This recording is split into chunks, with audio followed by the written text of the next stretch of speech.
आज हम भक्त जयदेव जी के बारे में आपको बताएंगे। ये बंगाल में इनका जन्म हुआ था, ब्राह्मण परिवार में। इनके पिताजी का नाम था भोजदेव, माताजी का नाम था बाम देवी और पत्नी का नाम था पद्मावती। ये इनका परिवार का हो गया। अब इन्होंने ऐसा हुआ कि इनके पिताजी और माताजी बड़ी जल्दी मर गए थे, उनकी मृत्यु हो गई थी। तो बचपन इनका ऐसे गरीबी में निकला और इन्होंने रिश्तेदारों और मित्रों की सहायता से अपनी पढ़ाई पूरी की। ये बांग्ला और संस्कृत के विद्वान थे। ये बांग्ला में भी लिखते थे कविताएं और संस्कृत में भी लिखते थे कविताएं। इनकी कविताएं देखकर सुनकर वहाँ के जो राजा थे, लक्ष्मण सेन, बंगाल के राजा थे, उन्होंने अपने दरबार में इनको राज कवि नियुक्त कर लिया। राज कवि बहुत बड़ी बात है, छोटी बात नहीं है। तो ये बहुत विद्वान थे, इसलिए राजा ने, लक्ष्मण सेन ने इनको अपना राज कवि नियुक्त कर दिया। इनके बहुत सादा जीवन, सीधे साधे थे। एक बार एक व्यक्ति था, बड़ा चालाक था, निरंजन उनका नाम था।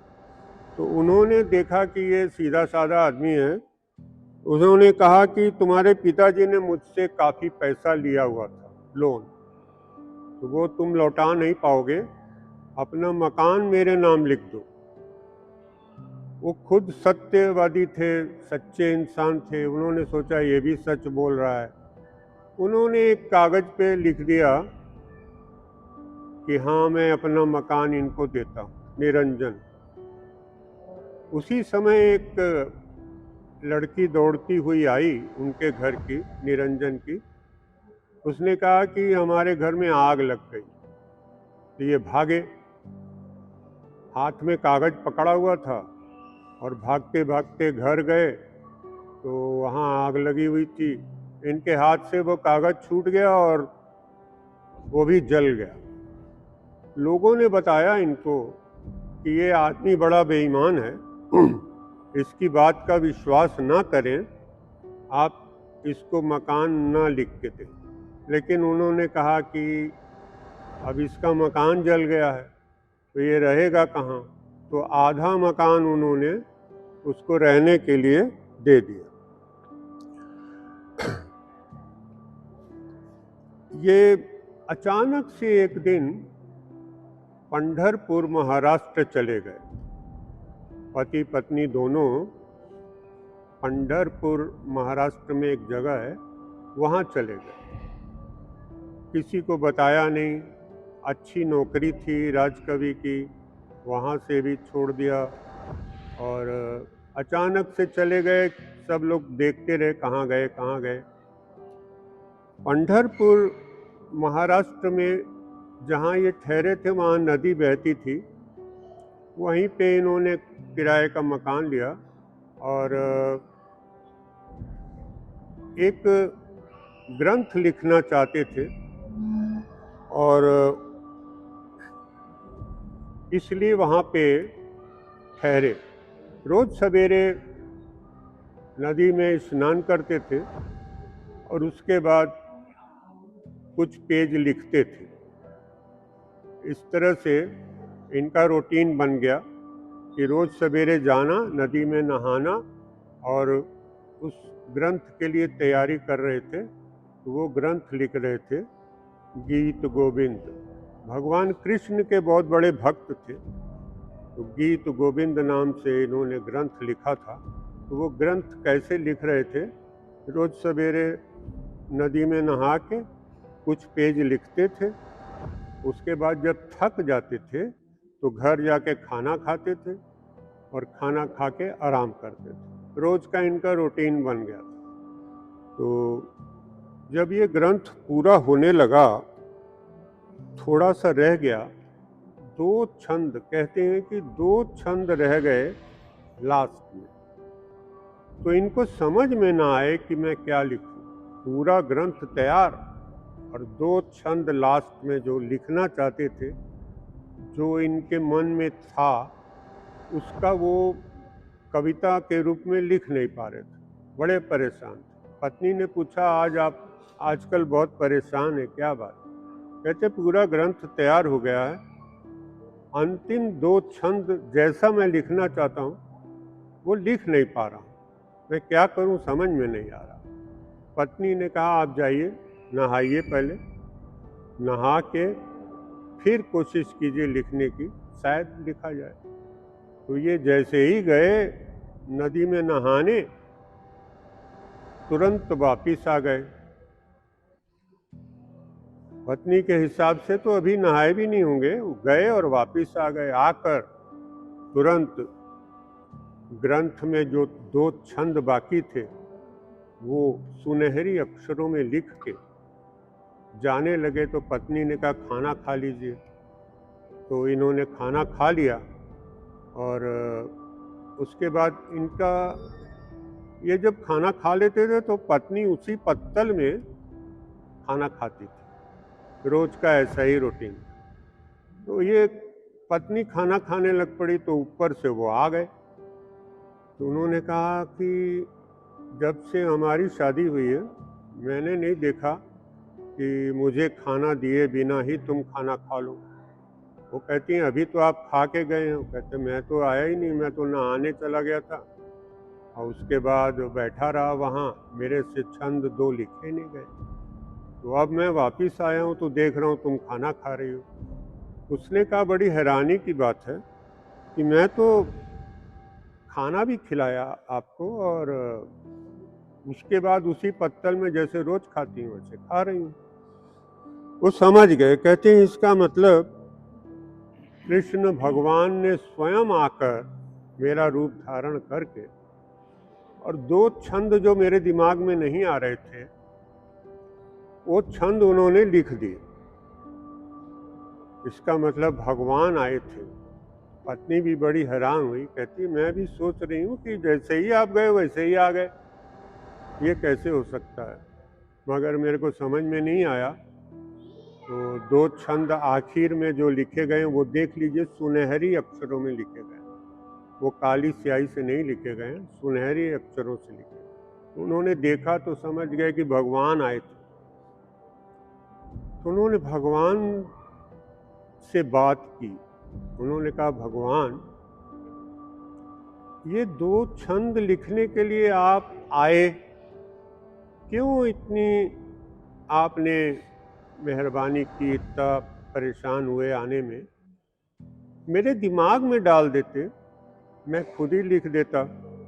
भगवान ने कहा, अगर तुम लिख देते तो तुमको घमंड हो जाता कि ये पूरा ग्रंथ मैंने ही लिखा है, इसलिए तुम्हारे दिमाग में नहीं आया।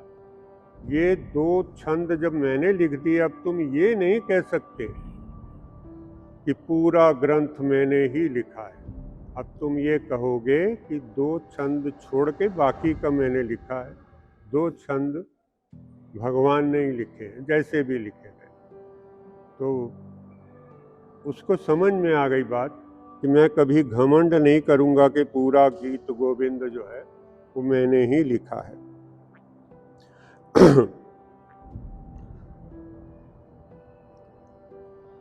अब ये गुरु ग्रंथ साहब में हमारे गुरु जो वाणी एकत्र करते थे उसमें इनकी भी वाणी, एक शब्द, एक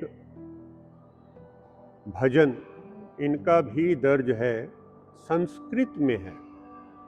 क्योंकि ये संस्कृत के विद्वान थे, या तो संस्कृत में लिखते थे या बंगला में लिखते थे।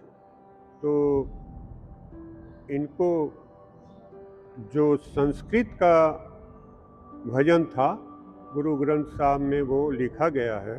उसके 2-3 लाइनें हमारे पास हैं। केवल राम नाम मनोरमम वद अमृत ततम परमाद पुरख मनोपिमम सत्याद भावरतम परम दतम परकृति परम जद चिदम सर्वगतम। इसका अर्थ है, ऋषियों ने 3 महान दुख बताए हैं। ऋषियों ने 3 महान दुख बताए हैं, जन्म का दुख, मृत्यु का दुख, वृद्धावस्था का दुख। ऋषियों ने ये 3 दुख बताए हैं। परमात्मा का सिमरन करने से ये तीनों दुख नहीं आते। परमात्मा का सिमरन करने से ये तीनों दुख नहीं आते। गोविंद के चिंतन से ही लोक संवर जाता है, परलोक संवर जाता है, वृद्ध के चेहरे पर ताजगी रहती। ये गुरु ग्रंथ साहब में भजन है इनका, संस्कृत में, उसका अर्थ मैंने बताया। अब मैं एक छोटी सी कहानी और बता रहा हूँ। बकरी की कहानी है। एक बार जंगल में कुछ साधु रुद्राभिषेक कर रहे थे, शिवलिंग पे चढ़ा रहे थे, जो भी मर्यादा थी। एक साधु जो था वो बेल पत्र पे श्री राम श्री राम श्री राम लिखकर वो पत्ते चढ़ा रहा था, कोई दूध चढ़ा रहा था, जैसे उनकी मर्यादा थी साधुओं। उसके बाद वो तो चले गए। एक किसान था जो बकरी पालता था और बकरी का दूध बेचता था। वो किसान रोज वहीं पे जाता था, रोज वहीं पे बकरियां चराने जाता था।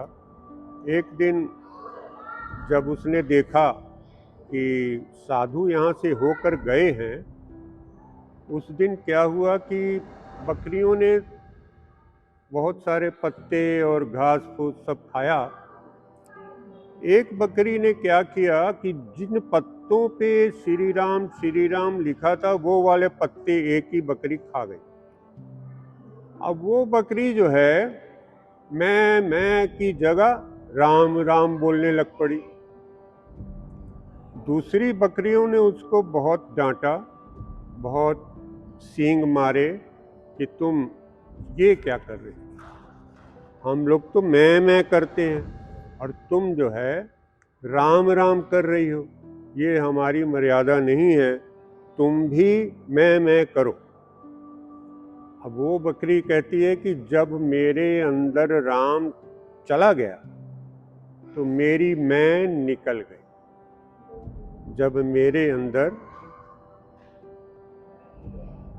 राम का नाम आ गया तो मेरी मैं खत्म हो गई, चली गई। राम नाम उर में गयो, जाके सम नहीं कोए, जिह सिमरत संकट मिटे, दरस तुहारो होए। राम का नाम जब अंदर चला गया तो मैं खत्म हो गई, संकट सारे मिट गए और दर्शन भगवान के हो जाते हैं। जब राम का नाम अंदर चला जाए, मैं खत्म हो जाती है। मतलब कि मैं का मतलब है घमंड या मैं जिसको कहते हैं वो खत्म हो जाए। राम का नाम जब अंदर जाएगा तो आपका घमंड वगैरह सब खत्म हो जाएगा। अब क्या हुआ कि वो किसान सारी बकरियों को घर ले आया, घर लाकर बाड़े में छोड़ दिया। तो दूसरी बकरियों ने उसको बहुत मारा, मार के उसको ढकेल के बाहर निकाल दिया। वो अकेली बकरी जो है घूम रही है खेतों में। तो एक चोर जा रहा था, उसने चुरा लिया। उसने कहा कि भाई और कोई है नहीं यहाँ पे, बकरियां भी नहीं, अकेली बकरी घूम रही है, बड़ा आसान था। उसने उठा लिया, बकरी को ले गया। ले जा रहा था तो एक किसान ने देखा, किसी और किसान ने देखा कि बकरी ले जा रहा है बंदा। उसने पूछा कितने की दोगे, उसको पसंद आ गई, कहता है बकरी मेरे को दे। उसने खरीद ली। उसने किसान ने देखा ये राम राम करती है बकरी और दूध भी बड़ा मीठा देती है। वो बड़ा खुश हुआ। उसने जब दूध बेचा, थोड़ा महंगा बेचा, दूसरी बकरियों से महंगा बेचा। अब रोज जो लोग लेने वाले थे वो कहते हैं इसी बकरी का दूध दो, मीठा बहुत है। अक्सर बकरियों का दूध मीठा नहीं होता है, खारा सा होता है, और इस बकरी का दूध बहुत मीठा लग रहा है। तो उसका महंगा भी बिकने लगा, उसको पैसे आमदनी बढ़ गई। एक बार राजा अपने मंत्री के साथ उधर से गुजर रहा था, उसको भूख लग गई। उसने किसान से पूछा कुछ खाने को है? तो उसने कहा खाने को तो नहीं है, बकरी का दूध मिल सकता है। कहते वही पिला दो। तो राजा और मंत्री ने दूध पिया तो बड़ी प्रशंसा की उन्होंने कि आपका जो है बकरी का दूध तो बड़ा मीठा है, बहुत अच्छा है, तो आप ये मुझे और पिला दो। उन्होंने बड़े खुश होकर दूध पिया और उसका धन्यवाद किया। उसके बाद एक दिन क्या हुआ कि राजा की मदर जो थी वो बीमार पड़ गई, राजमाता बीमार पड़ गई और उनकी बचने की उम्मीद बहुत कम थी। तो वैद्य जो थे, राज वैद्य, उन्होंने कहा कि महाराज ऐसा कीजिए, आपके माता जी जो हैं बचना तो बहुत मुश्किल है, लेकिन इनके पास बैठ के आप लोग राम राम राम राम जपिए और दूसरा काम कीजिए, बकरी का दूध पिलाइए। राजा को और मंत्री को याद आया कि हम लोग फला गांव में गए थे तो वहाँ एक बकरी थी, वो राम राम करती थी और दूध भी बड़ा मीठा देती थी। क्यों ना हम वही बकरी ले आए, माता जी के पास छोड़ दें, वो राम राम करती रहेगी। तो जो वैद्य जी ने कहा है कि इनके पास बैठकर आप लोग राम राम कीजिए, वो भी समस्या हल हो जाएगी और दूध भी बड़ा मीठा था, माता जी दूध भी पी लेंगी। वो लोग गए किसान के पास कि अपनी बकरी जो उस दिन हमको दूध पिलाया था वो वाली बकरी हमें दे दो। तो उसने कहा कि हम उसको बड़े लाड प्यार से पाल रहे हैं और वो मेरी आमदनी का सबसे अच्छा स्रोत है। दूसरी बकरियों का दूध सस्ता बिकता है, उसका महंगा बिकता है, तो हमारी आमदनी जो उसी से आपको मैं दे दूंगा, तो मैं क्या करूँगा। उन्होंने कहा तुमको ज़्यादा पैसे दे देंगे, कोई और कारोबार कर लेना या और ज़्यादा बकरियां पाल लेना, लेकिन ये बकरी हमें चाहिए। तो उसने दे दी ज़्यादा पैसे लेकर। राजा अपने घर वो बकरी को लेके गया तो बकरी राम राम बोल रही थी, राम राम बोल रही थी। माता जी भी राम राम बोलने लग पड़ी, सारा परिवार राम राम बोलने लग पड़ा। पूरा माहौल जो है राजमहल का वो राममय हो गया। जो ही सुनता था राम राम राम, वही राम राम करने लग पड़ा। पूरे परिवार को बड़ा अच्छा लगा और दूध भी बड़ा मीठा था। माता जी दूध पीती थी और राम राम करती थी, तो धीरे धीरे वो ठीक होने लग पड़ी। तो वैद्य बड़ा हैरान हुआ, कहता भाई ये तो अब ठीक हो गई हैं, अब तो इनको दवाई की भी ज़रूरत नहीं है, अब तो ये चलने फिरने लग पड़ी हैं, सब ठीक ठाक हो गया। तो इस तरह से राम नाम उर में गए, अंदर चले गए राम नाम, जाके सम नहीं कोय। अब उनके राम राम अंदर चला गया, मैं निकल गया और उसके समान कोई चीज़ नहीं। धन्यवाद।